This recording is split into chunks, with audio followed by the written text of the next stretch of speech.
lamang na mga walang utang, walang laman, sina Senador Trillanes at Risa Ontiveros. Tanging itong dalawang senador lamang na ito bayan ang walang kinalaman sa paggawa ng batas. Kaya dapat lumayas na kayong dalawa dyan, dahil wala kayong silbi. Ang alam nyo lang gawin, mira ng tumira at maging source ng fake news. Mga demonyo kayo. Kaya sa susunod na halalan, iboto po ninyo yung may mga utak at mga matatalinong mga mambabatas para hindi matulad dito sa dalawang itong mga ugok na walang kinalaman. Ha? Paulit-ulit nang sinasabi na ito ang batas. Pero itong dalawang ito, pinagpipilitan yung kanilang opinyon na opinyon ng IPIS nung ikaw ay Board of Director ng PhilHealth. Umabot sa 1,760,000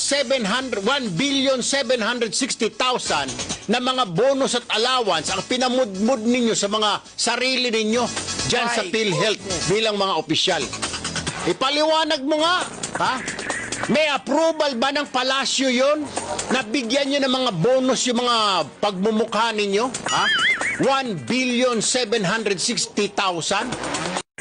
Sige nga, Senador Ontiveros, sagutin mo nga, ma'am.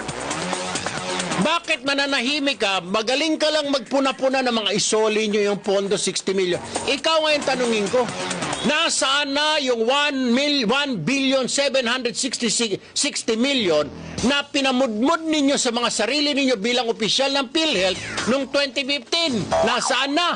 Ipinapasoli na sa inyo ng COA, subalit hindi pa ninyo sinusoli. Wala namang kinalaman itong dalawa na ito. Hindi ito miyembro ng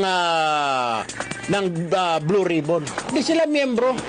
Kala, mga asungot yung mga demonyo.